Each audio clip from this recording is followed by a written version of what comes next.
Good morning students. अपना chapter चल रहा था 14 chapter semiconductor material and electronic devices. Okay, इस चैप्टर में हमने लास्ट जो टॉपिक किया था हमने लास्ट लेक्चर में, वो था फोटो डायोड हम कंप्लीट कर चुके थे। ठीक है, हम यहाँ पर अपना जो कंप्लीट टॉपिक चल रहा है वो है इलेक्ट्रॉनिक्स या ऑप्टो इलेक्ट्रॉनिक डिवाइसेस। ठीक है, इन ऑप्टो इलेक्ट्रॉनिक डिवाइसेज में जो फर्स्ट डिवाइस था अपना वो हमने डिस्कस किया था फोटो डायोड। अब सेकंड जो डिवाइस होगा वो होगा LED. Okay, light emitting diode. Light emitting diode हम यहाँ पर डिस्कस करने वाले हैं। लाइट इमिटिंग डायोड हम इसको अभी कंप्लीट डिस्कशन करेंगे यहाँ पे। ठीक है, लाइट इमिटिंग डायोड क्या होता है? एलईडी। इसको शॉर्ट में आप एलईडी भी बोल सकते हो। ये वही एलईडी है जो आपके अलग अलग जगह जो छोटी छोटी लाइट्स आती है ना, बहुत ही स्मॉल जो छोटी छोटी लाइट्स आती है जो काफ़ी अच्छी रोशनी भी देती है आपको, वाइट कलर की रोशनी, अलग अलग कलर की एलईडी जा सकते हैं यहाँ पे। ये वही लाइट इमिटिंग डायोड है, उसी के बारे में हम डिस्कशन कर रहे हैं।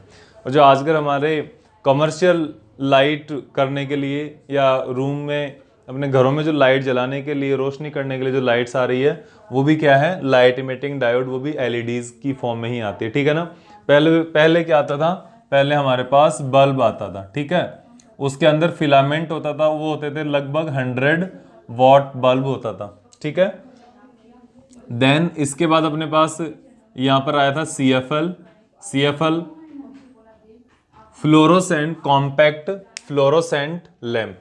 ये इस 100 वॉट के कंपैरिजन में यहां पर ये जो सीएफएल होती थी ये 23 वॉट या 25 वॉट की जो सीएफएल होती थी, this CFL was generating that light equivalent to 100 watt bulb. But now we have reduced this power again, and now an LED of 9 watt generates a light equivalent to 100 watt bulb. तो यहाँ पर हमारे पास जो हमने lighting के मामले में, lighting के केस में 90% इलेक्ट्रिसिटी को हमने क्या कर लिया? सेव कर लिया। इसके कंपेरिजन में 91% इलेक्ट्रिसिटी को सेव कर लिया, और 9 वॉट की जो एलईडी है वो 100 वॉट के बल्ब के इक्वल 100 वॉट बल्ब के इक्वल रोशनी देगी आपको। ठीक है, तो अब यहाँ पर आप देख सकते हो कितनी ज़्यादा एफिशिएंट है ये।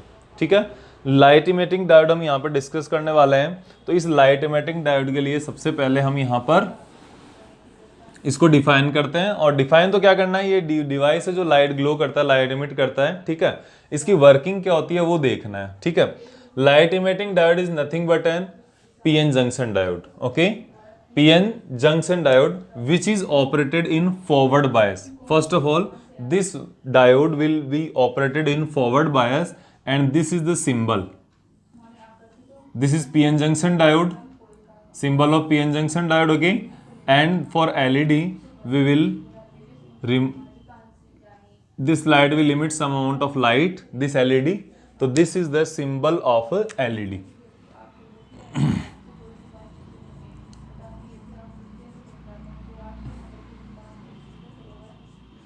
Symbol of LED. ओके, तो ये आपको यहाँ पे काम आएगा सिंबल एलईडी के लिए। अब इसके बाद आप आगे देखो, आप ये तो एक सिंबल है। सर्किट में अगर आप ड्रॉ करते हो तो ये इस टाइप का सिंबल बनाना पड़ेगा। पीएन जंक्शन डायोड के अवे 3 एरोज आपको डालने पड़ेंगे, तो ये एलईडी का साइन हो जाएगा। फोटो डायोड के लिए आप क्या करोगे? इन्हीं एरोज को वापस नीचे की तरफ लगा दोगे। ठीक है, अब यहाँ पे देखो, इसमें लाइट इमिटिंग डायोड की जो वर्किंग है, इस वर्किंग के लिए हमारे पास यहाँ पर एक डायग्राम बनाना पड़ेगा, पीएन जंक्शन डायग्राम। ओके, तो this is our PN junction diagram.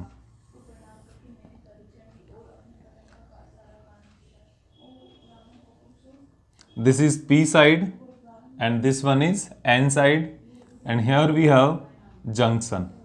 This complete LED is covered and the window is opening here. एक ओपनिंग होगा विंडो का यहाँ पे, वो यहाँ पे होगा। ठीक है, और बाकी जो आपके पास डायोड होगा वो दोनों तरफ अलग अलग पी साइड और एन साइड में कवर होगा पूरा कंप्लीट, और इसकी जो ये जंक्शन है, जंक्शन ओपन रहेगी जहां से लाइट इमिट हो सके। और इमिट कैसे होगी वो देखना है अपने को, ठीक है। तो इसको हम आगे बैटरी के साथ कनेक्टेड कर सकते हैं।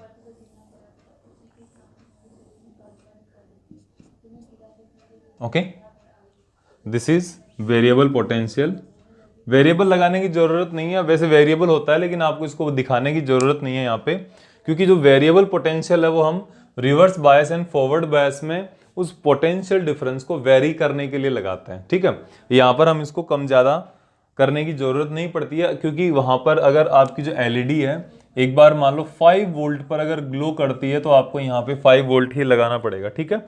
तो आप इसको वेरिएबल लगा भी सकते हो, और इसको आप डायरेक्ट वेरिएबल नहीं लगाओगे तो भी चल जाएगा। आप एक सिंपल बैटरी भी लगा दो तो भी चल जाएगा यहाँ पे, ठीक है। ये है, आप जस्ट फोटो डायोड में जो आपने वर्किंग थी वो जो यूज की थी, सेम वर्किंग आपको यहाँ पर यूज करनी है, ठीक है, लेकिन ऑपोजिट डायरेक्शन में। जो फोटो डायोड की जो वर्किंग थी उसकी जस्ट ऑपोजिट वर्किंग होगी इस केस में। कैसे होगी देखो, देखो फोटो डायोड में क्या हो रहा था, फोटो डायोड में आपके पास ये एक पीएन जंक्शन थी यहाँ पे, ठीक है, ये पी था, ये एन था, और ये यहाँ पे डिप्लीशन लेयर थी। डिप्लीशन लेयर पर सनलाइट इमिट हो रही, इंसिडेंट हो रही थी। सनलाइट इंसिडेंट होने से यहाँ पर जो कोवेलेंट बॉन्ड्स है, इन कोवेलेंट बॉन्ड्स को एनर्जी मिल रही थी, ठीक है। कोवेलेंट बॉन्ड्स को एनर्जी मिलने के कारण वहाँ के एक वो जो इलेक्ट्रॉन है अपना कोवेलेंट ब्रेक कर रहे थे। वहाँ के जो इलेक्ट्रॉन है अपने कोवेलेंट बॉन्ड को ब्रेक कर रहे थे, इस वजह से वहाँ पर एक इलेक्ट्रॉन बन रहा था और साथ ही साथ एक होल जनरेट हो रहा था। एक इलेक्ट्रॉन जनरेट हो रहा है और एक इसके साथ ही साथ होल जनरेट हो रहा है, ठीक है। और ये दोनों, जब इलेक्ट्रॉन और होल ये दोनों एक दूसरे के साथ जनरेट हो रहे हैं, कौन कौन, इलेक्ट्रॉन एंड होल, ये दोनों एक दूसरे के साथ साथ जनरेट हो रहे हैं, तो यहाँ पर एक जो इलेक्ट्रॉन है वो एन साइड में आ जाएगा और जो होल है वो आपके लिए पी साइड में आ जाएगा।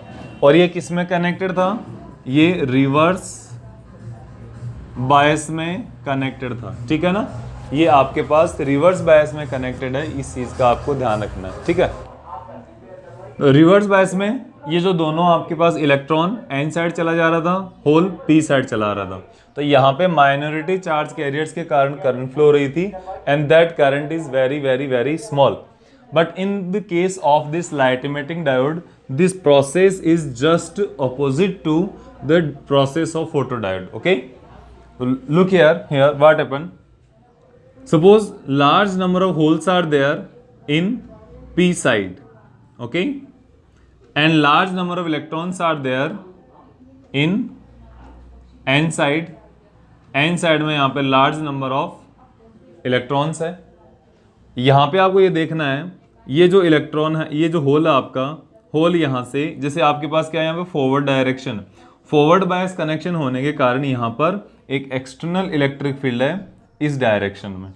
तो इस डायरेक्शन में यदि एक्सटर्नल इलेक्ट्रिक फील्ड है तो ये आपके पास होल जो है, होल यहाँ पे पहुंचेंगे, ये होल आ गया, और ये जो इलेक्ट्रॉन है, ये इलेक्ट्रॉन आपके पास यहाँ पे पहुंचेंगे, ये इलेक्ट्रॉन आ गया। जब इलेक्ट्रॉन्स एंड होल्स दोनों एक दूसरे की तरफ मूव करेंगे तो ये दोनों काम मीट करेंगे, ये दोनों पार्टिकल्स, ये दोनों इलेक्ट्रॉन एंड होल्स इस जंक्शन के ऊपर मीट करेंगे, जंक्शन के ऊपर आएंगे, ठीक है। और इस जंक्शन के ऊपर आने पर यहाँ पर आपको पता है ये दोनों एक दूसरे से कंबाइन हो जाएंगे, एक होल एंड एक इलेक्ट्रॉन एक दूसरे से कंबाइन होकर एक कोवेलेंट बॉन्ड बना लेंगे। क्या बनाएंगे, ये forms covalent bond, okay. Covalent bond बनाएंगे। इसका मीनिंग क्या हुआ ये देखो, इसका अगर हम एनर्जी बैंड लेवल पर देखें तो क्या होगा, देखो ये आपके पास एक कंडक्शन बैंड है, ये आपके पास एक वैलेंस बैंड है, ठीक है। होल्स का होंगे यहाँ पे होंगे वैलेंस बैंड में, इलेक्ट्रॉन्स का होंगे यहाँ पर होंगे कंडक्शन बैंड में, ठीक है। जब एक दूसरे की तरफ ये मूव कर रहे हैं, पास आ रहे हैं एक दूसरे के, तो होल्स तो इस डायरेक्शन में मूव करेगा और इलेक्ट्रॉन यहाँ से इस डायरेक्शन में मूव करेगा। तो एक दूसरे के पास आए तो ये एक दूसरे कंबाइन हुए, कंबाइन होकर क्या बना लेंगे, बॉन्ड बना लेंगे। इसका मीनिंग ये हुआ कि जो कंडक्शन बैंड का इलेक्ट्रॉन है ये कहाँ होगा, ये इस वैलेंस बैंड के होल के अंदर आ जाएगा। होल के अंदर आ जाएगा तो ये इस होल को यहाँ पे क्या कर देगा, खत्म कर देगा। तो यहाँ पे ये कंप्लीट एक कोवेलेंट बॉन्ड जनरेट करेंगे। और जब इलेक्ट्रॉन कंडक्शन बैंड से वैलेंस बैंड जंप कर रहा है तो ये क्या करेगा, एनर्जी रिलीज करेगा। कितनी एनर्जी रिलीज करेगा, ये इस एनर्जी बैंड गैप के बराबर एनर्जी ये रिलीज कर देगा। Conduction band and valence band के इक्विवेलेंट एनर्जी ये दोनों क्या कर देंगे, यहां पर आपके सामने रिलीज कर देंगे। और यही एनर्जी किस टर्म्स में होगी, this energy will be in terms of light, in terms of visible light. अगर ये विजिबल लाइट रेंज में होगी तो आप इसको लाइट बोल दोगे या आप इसको लाइट इमिटिंग डायोड बोल दोगे, ठीक है। अब एलईडी दो टाइप की होती है। कैसे, एलईडी की कितने टाइप होते हैं, दो टाइप। एक होती है आईआर एलईडीज और दूसरी होती है visible LEDs. IR LEDs and visible LEDs, दो टाइप की यहां पर एलईडी होती है। अब आईआर एलईडी कौन सी, जैसे मान लो अगर इन दोनों का जो एनर्जी बैंड गैप है ये कम हो, अगर ईजी की जो वैल्यू है ना, ईजी की वैल्यू कम हो, फॉर एग्जांपल सिलिकॉन, जर्मेनियम, अगर इन सब से अगर हम बनाएं तो ये क्या करेंगे, यहां से जो एनर्जी रिलीज होगी वो आईआर की फॉर्म में होगी, इंफ्रारेड वेव्स की फॉर्म में हो सकती है, ठीक है, अगर दोनों का एनर्जी बैंड गैप कम हुआ तो। लेकिन जो विजिबल एलईडी है, जो एलईडी जो आपका विजिबल रेंज में जो बनाने के लिए एलईडी के लिए जो सब्सटेंस चाहिए, दैट सब्सटेंस, विजिबल रेंज में एलईडी बनाने के लिए जो सब्सटेंस चाहिए, that substance must have EG is equals to 1.8 electron volt minimum. The minimum energy band gap must be 1.8 electron volt for this kind of visible LEDs. Okay, इस वाली LED को हम ज्यादा डिस्कस नहीं करना चाहिए हमें, क्योंकि ये वाली एलईडीज के बारे में हमारे पास क्वेश्चन नहीं आता है। हमारे पास जो क्वेश्चंस आएंगे वो क्या आएंगे, विजिबल रेंज की जो एलईडीज है या EG is greater than equals to 1.8 electron volt के मिनिमम एनर्जी बैंड गैप होना चाहिए। उसी सब्सटेंस से आप ये वाली एलईडीज यहां पर बना सकते हो, ठीक है। तो ऐसा जो सब्सटेंस है वो हो गया गैल इंडियम फास्फाइड हो गया, ठीक है, तो इंडियम फास्फाइड आईएनपी। ये जो आईएनपी है यहां पर जो इसके कारण जो एलईडी बनेगी, या गैलियम इंडियम फास्फाइड, तो यहां पर जो एनर्जी बैंड गैप हो जाएगा ये एनर्जी बैंड गैप काफी ज्यादा होगा। और इस एनर्जी बैंड गैप के कारण यहां पर जितना भी आपके पास जो डिवाइस बनाओगे वो डिवाइस विजिबल रेंज की एलईडी देगा। अगर 1.8 इलेक्ट्रॉन वोल्ट से कम एनर्जी बैंड गैप हुआ तो निकलने वाली जो लाइट है, निकलने वाली जो वेव्स है वो विजिबल रेंज में नहीं होगी। वो किस रेंज में होंगी, वो कोई अदर इंफ्रारेड वेव्स में होगी। लेकिन अगर 1.8 इलेक्ट्रॉन वोल्ट से ज्यादा अगर एनर्जी बैंड गैप है तो यहां पर बनने वाली एनर्जी बैंड गैप क्या होगी, इसकी 1.8 इलेक्ट्रॉन वोल्ट होगी, तो विजिबल रेंज में आ जाएगी। तो यहां पर आपको फिर से देखना है एक बार कि एलईडी का पूरा प्रोसेस क्या है, एक शॉर्ट में बता देता हूं मैं आपको, और ये कंप्लीट चीजें आपको हम नोट्स में भी ऐसे कैसे प्रोवाइड करवाएंगे, ठीक है। तो देखो यहां पे light emitting diode, light emitting diode is a device PN junction diode which can be operated in forward बायस। ये क्या होगा, फॉरवर्ड बायस में होगा। फोटो डायोड किस में हो रहा था, रिवर्स बायस में हो रहा था, ठीक है। ये फॉरवर्ड बायस में होगा। फॉरवर्ड बायस में आपको बताया कि पी साइड में होल्स बहुत ज्यादा होते हैं, एन साइड में इलेक्ट्रॉन्स खूब सारे होते हैं। तो पी साइड के होल्स जंक्शन की तरफ मूव करेंगे और एन साइड के इलेक्ट्रॉन्स भी जंक्शन की तरफ मूव करेंगे। और जैसे ही वो जंक्शन पर आएंगे, डिप्लीशन लेयर में आएंगे, तो डिप्लीशन लेयर के अंदर होल्स एंड इलेक्ट्रॉन्स एक दूसरे के साथ कंबाइन होकर कोवेलेंट बॉन्ड बना लेंगे। They form covalent bonds by recombining by of electrons and as well by holes and electrons के रिकॉम्बिनेशन से बना लेंगे। अब इसके बाद आपको पता है कि इलेक्ट्रॉन्स एंड होल्स जब एक दूसरे के साथ मिलकर कोवेलेंट बॉन्ड बना लेंगे यहां पर, तो ये क्या है, एक कोवेलेंट बॉन्ड बनाने कर ये एनर्जी रिलीज करेंगे। Okay, this will release energy. और एनर्जी किस फॉर्म में होगा? Energy will be release in form of EM waves. किस वे में होगा? ईएम वेव्स की टर्म्स में एनर्जी रिलीज करेगा। जब ये ईएम वेव्स की टर्म्स में एनर्जी रिलीज करेगा तो ये ईएम वेव्स क्या होगी? विजिबल लाइट भी ईएम वेव्स की टर्म्स में होती है।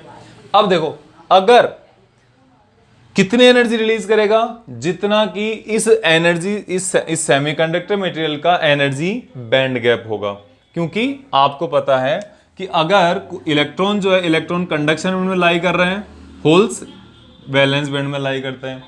इलेक्ट्रॉन कंडक्शन बैंड में, होल्स वैलेंस बैंड में। जब ये दोनों यहां पर लाई कर रहे हैं तो इस होल्स को फिल करने के लिए एक इलेक्ट्रॉन, इस होल को फिल करने के लिए कोई भी एक इलेक्ट्रॉन वहां से कंडक्शन बैंड से वैलेंस बैंड में जंप करेगा नीचे की तरफ। ये जब हायर एनर्जी से लोअर एनर्जी की तरफ आएगा तो इसको कम एनर्जी चाहिए यहां एग्जिस्ट करने के लिए, तो ये क्या कर देगा? अपनी एनर्जी रिलीज कर देगा एच न्यू। ठीक है, और ये एच न्यू एनर्जी किसके बराबर होगी? इसके ईजी के बराबर एनर्जी रिलीज करेगा। और ये जो एनर्जी बैंड गैप है ईजी, यदि अगर ये energy band gap visible light की रेंज में होगा तो यहां से निकलने वाली ईएम वेव्स आप, तो यहां पे अगर जितने एनर्जी बैंड गैप होगा उस एनर्जी बैंड गैप के बराबर एनर्जी रिलीज होगी। और अगर ये एनर्जी बैंड गैप इस विजिबल रेंज में होगा तो विजिबल रेंज में होने के कारण यहां पर ये आपको लाइट का कलर दिखाई देगा। ठीक है, अगर जैसे मान लो सबसे कम एनर्जी जिसके लिए चाहिए, अगर 1.8 इलेक्ट्रॉन वोल्ट रहा तो आपको रेड कलर दिखाई देगा। इसके बाद अगर कलर आएगा, इसके बाद इसके ऊपर अगर एनर्जी होगी तो ऑरेंज कलर दिखाई देगा। इससे भी ज्यादा अगर एनर्जी होगी येलो कलर दिखाई देगा। अगर सबसे ज्यादा एनर्जी बैंड गैप होगा, अगर ये गैप सबसे ज्यादा होता है 1.83 इलेक्ट्रॉन वोल्ट के लगभग बराबर हो जाएगा, तो आपको यहां पर वॉयलेट कलर दिखाई देगा या ब्लू कलर आपको इस एलईडी का दिखाई देगा। डिफरेंट डिफरेंट कलर के एलईडीज को हम different different energy band gap के सब्सटेंसेस से बना सकते हैं। ठीक है, अब एक तो इससे आने वाले क्वेश्चंस के बारे में डिस्कस कर लेते हैं हम। ठीक है, यहां से एक तो क्वेश्चन क्या आता है? सबसे पहला क्वेश्चन तो आता है, which type of semiconductor is used for the formation of LED. Okay, पहला क्वेश्चन है, which type of semiconductor material is used for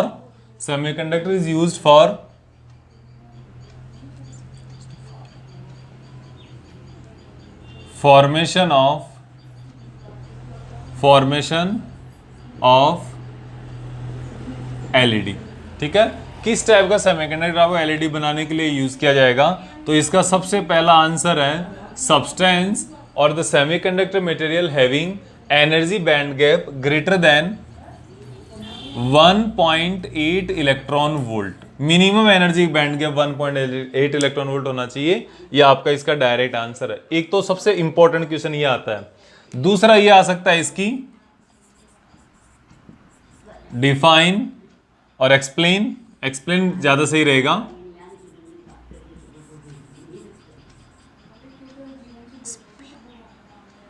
explain the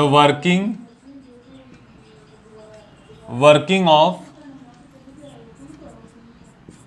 LED. ये क्या है? Explain the working of LED substance. तो LED की working process क्या होगी वो अभी अभी आपको बताया था कि सिंपल सा बताना आपको कि holes from P side, electron from N side, they are moving in opposite direction and at the depletion layer they will combine with each other, they will recombine and for the recombination they will emit some amount of energy। कि कुछ energy क्या करेंगे वहां पर release करेंगे। जितनी energy release करेंगे वो एनर्जी किस टर्म्स में होगी? इलेक्ट्रोमैग्नेटिक वेव्स की टर्म्स में होगी। और कितनी एनर्जी रिलीज करेंगे? Equal to the energy band gap of semiconductor. फिर इसका एक क्वेश्चन आपके पास आ सकता है, एडवांटेजेस ऑफ एलईडी। इसके एडवांटेजेस है फास्ट प्रोसेसिंग, क्या है? फास्ट स्विचिंग टाइम, ये हो जाएगा। दूसरा low cost small area, small area and low power needed.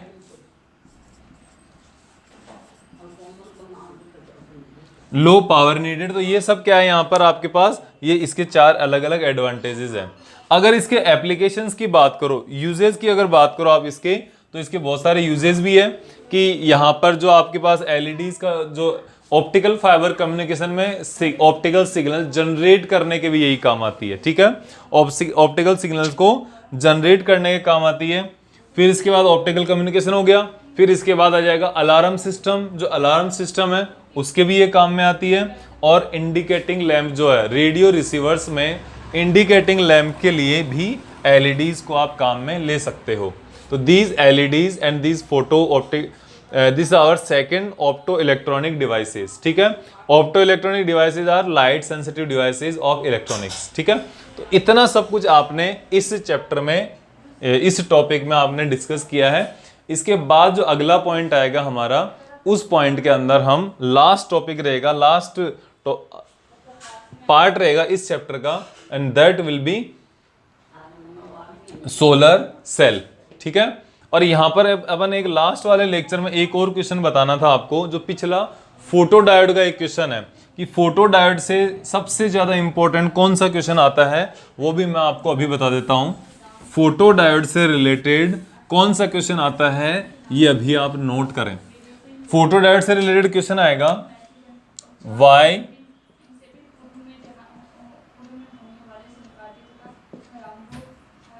Photo diode